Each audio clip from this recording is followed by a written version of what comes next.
In the 1990s, criminologists began arguing that some children aren't children. They tried to persuade legislators that there was a new species of child. These kids looked like kids and sounded like kids, but they said these kids aren't really children. They said that these children are, quote, super predators.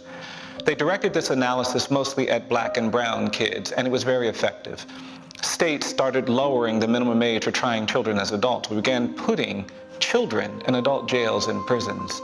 This phenomenon of the super predator myth was later proved to be false. There was no evidence to support this idea that children were beyond redemption, but the consequences of that narrative, of that myth, persisted.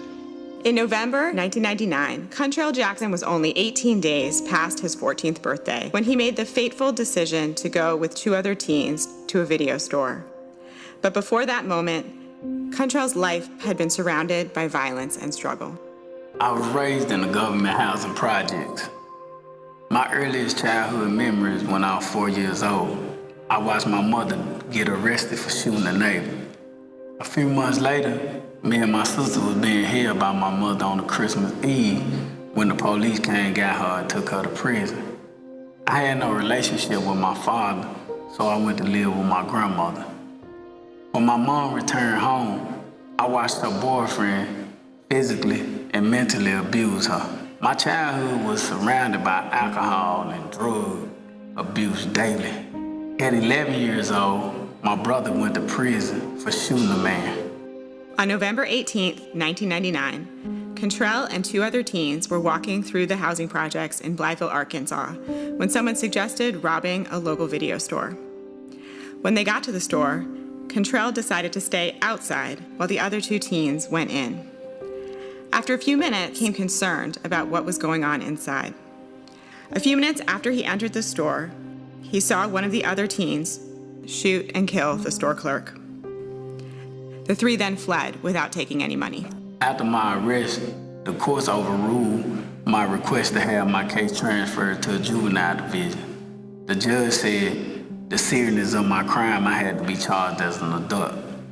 So I was charged as an adult, convicted of capital murder and armed robbery, and sentenced to a mandatory life without parole sentence. Despite I was only 14 years old at the incident, the judge still sentenced me to die in prison with life without parole. We represented lots of young people who had been actually sentenced to die in the electric chair on death row in the state of Alabama. Following the Supreme Court's decision in Roper banning the execution of children, we realized that these children were still condemned to die in prison. Life imprisonment without parole was another terminal sentence. It wasn't death by execution, it was death by incarceration. And we felt like the same analysis that struck down the death penalty for children was applicable for life without parole.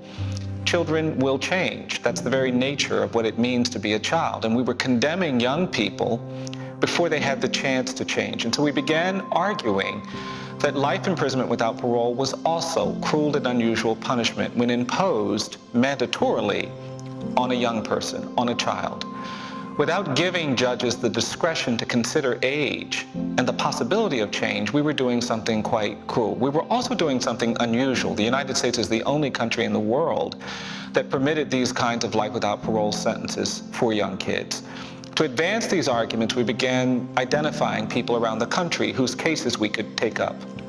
That's how we met Kuntrell. In 2012, the United States Supreme Court issued a historic ruling in Kuntrell's case and a companion case. They found that it is unconstitutional to impose a mandatory life without parole sentence on any child under the age of 18.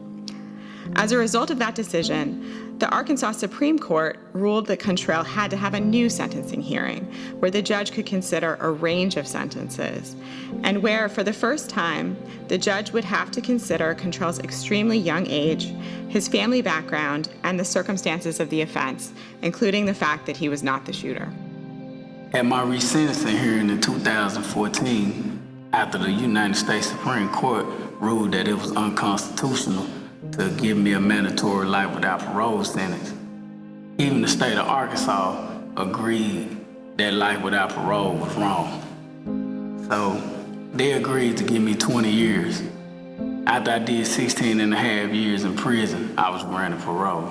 On February 21st, 2017, I was released from prison. To help me adjust after my release, I agreed to spend time in Montgomery, Alabama, participating in PrEP, EJI's reentry program. When you've been in prison for 10 years or 20 years or 30 years, it's incredibly hard when you get released. But for young people sentenced to die in prison when they were 13 or 14 or 15, there are incredible barriers. You grew up in prison. You're facing the free world for the first time as an adult, and it's enormously challenging. Kuntrell met these challenges with a kind of passion and commitment that is remarkable, that is admirable, that made me really proud to see him doing the things he's done. He entered college despite the fact that he never got to graduate from high school the way most kids did. He became very committed to the study of theater and the arts. He's an avid chess player. He's worked incredibly hard, and those habits, that orientation has made me believe that he can do the things he wants to do in life. It's inspiring when we support people coming out of jails and prisons who have a deep commitment, a passion to make their life successful, and that's certainly true for Kuntrell. I want to be a professional actor, writer, and inspiration to youth that come from a background similar to mine. I think acting and creative writing helped me use all of those skills I developed in prison. On any given day, there are about 10,000 kids in adult jails and prisons.